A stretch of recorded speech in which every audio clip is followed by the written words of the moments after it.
Salve Regina, Mater misericordiae, vita dulcedo, estes nostra salve. The Lord be with you. A reading from the Holy Gospel according to Mark. When Jesus and his disciples arrived at Bethsaida, people brought him a blind man and begged Jesus to touch him. He took the blind man by the hand and led him outside the village. Putting spittle on his eye, he laid his hands on the man and asked, "Do you see anything?" Looking up, the man replied, "I see people looking like trees and walking." Then he laid his hands on the man's eye a second time, and he saw clearly. His sight was restored, and he could see everything distinctly. Then he sent him home and said, "Do not even go into the village." The Gospel of the Lord. Today it's a real risk to touch someone. You could be sued if your touch is improperly interpreted. And yet here is Jesus reaching out to touch not just a blind man, but we have here a revelation of how Jesus desires to physically touch each of us. And so Jesus' touch, you could say, it takes place in the practice of our faith, in religion. Religion is where man reaches out to touch God, and God reaches out to touch man. And so we see people brought him a blind man. Here is religion in all its beauty, where people are carrying out charitable works. It's not just about what they say they believe or what they believe, but it's putting into action what is believed. According to St. James this morning, religion that is pure and undefiled before God, to care for the orphan and the widow. And it's not just the orphan and the widow, but anyone who is marginalized or in need of care that can often be overlooked by society and even by each other. And so they come to Jesus and they beg him to touch him. Jesus' divinity desires to touch us with his humanity. And we even desire to be touched by Jesus in the depths of our heart. And I hear it from people. They'll say, "I wish I could feel Jesus. I wish I felt like he was there." These are all expressions of a desire to be touched by Christ. And yet, what we hold in our hand at Eucharist is that touch, if we really believe in the real presence.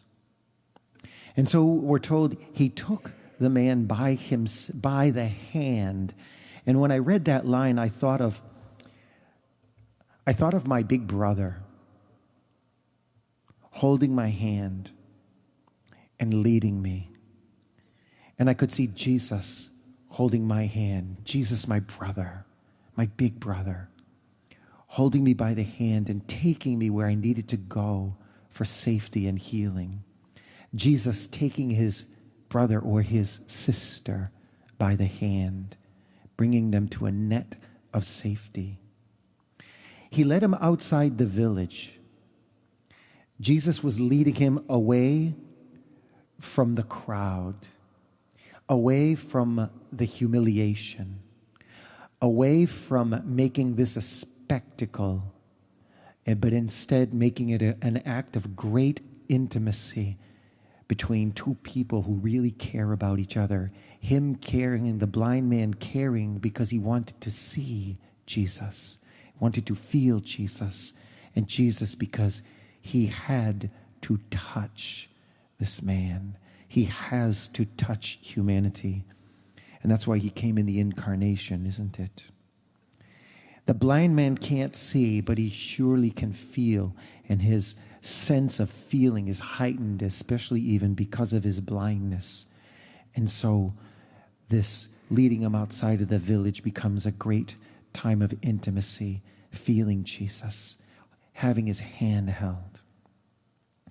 And then we're told Jesus put spittle on the man's eyes and laid his hands on the man.